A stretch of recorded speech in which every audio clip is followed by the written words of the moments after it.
कोई तप से भगवान को प्राप्त करता है, कोई यज्ञ से भगवान को प्राप्त करता है, कोई साधना से भगवान को प्राप्त करता है, कोई योग से भगवान को प्राप्त करता है, कोई भजन से प्राप्त करता है, कोई ज्ञान से प्राप्त करता है, कोई वैराग्य से प्राप्त करता है। ऐसे बहुत से मार्ग हैं, पर सभी मार्गों में सबसे सरल जो मार्ग है वो है भक्ति मार्ग।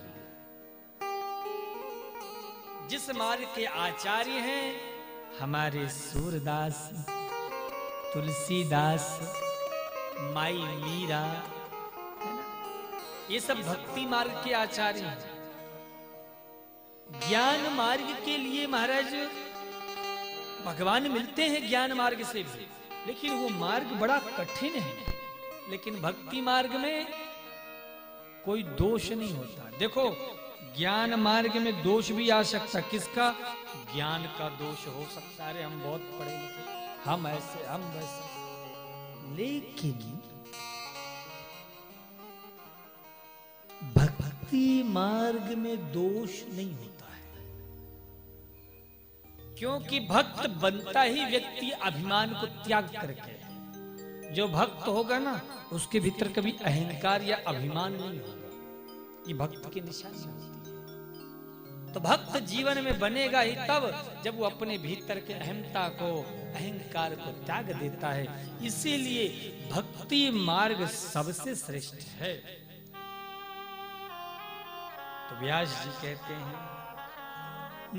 धर्म क्षेत्रे महाक्षेत्र गंगा कालिंदी संगमे प्रयागे परमे पुण्य ब्रह्मलोकस्य वर्धमाने। गीता का पहला श्लोक है, क्या है?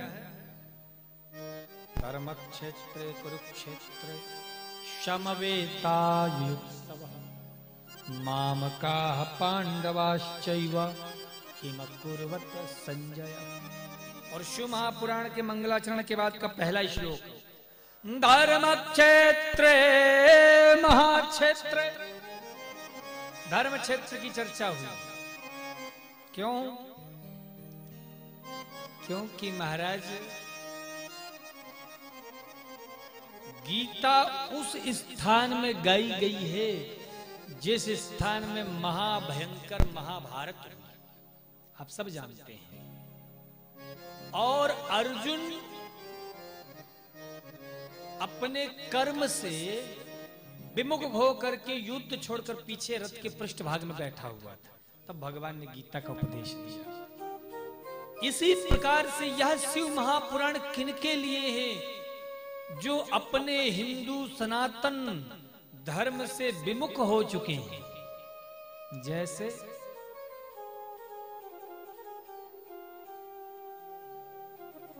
महाराज, एक अगर छोटा सा सूत्र बताऊं तो कई लोगों को लगता है बस हम भजन कर रहे हैं, सबको मिल रहा है।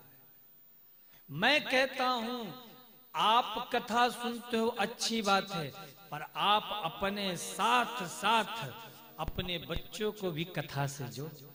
आप दिन रात कीर्तन कर रहे हो और आपका बेटा दारू पी करके और गंदे नाली में पड़ा हुआ, क्या फायदा? तो शिव महापुराण क्या करती है?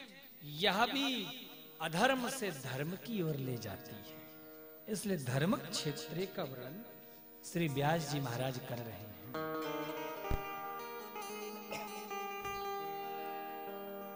ये शिव महापुराण की विशेषता क्या है बंधुओं? श्रवणेच्छा मुहुर्मुहुः,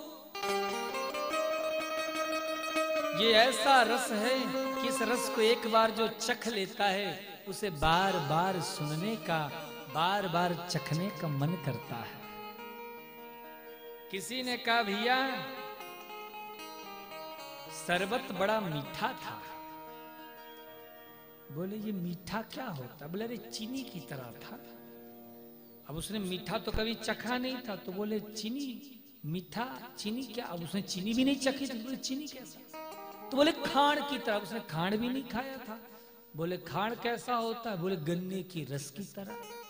बोले गन्ने का रस किस तरह? बोले गुड़ की तरह।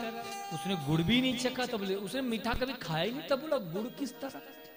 तो इसी प्रकार से जिसने कभी कथा ना सुनी हो उसे अगर आप कहो भैया कथा में बड़ा आनंद है, बोलो वो समझेगा? नहीं समझेगा। उसे तो लगेगा देखो तो सही इन मूर्खों को, पागलों को, हम बढ़िया एसी कमरे में डल्लभ के गद्दे में मस्ती से बैठे हैं, तारक मेहता का उल्टा चश्मा देख रहे हैं, और ये देखो ये यहाँ कथा में बैठा है।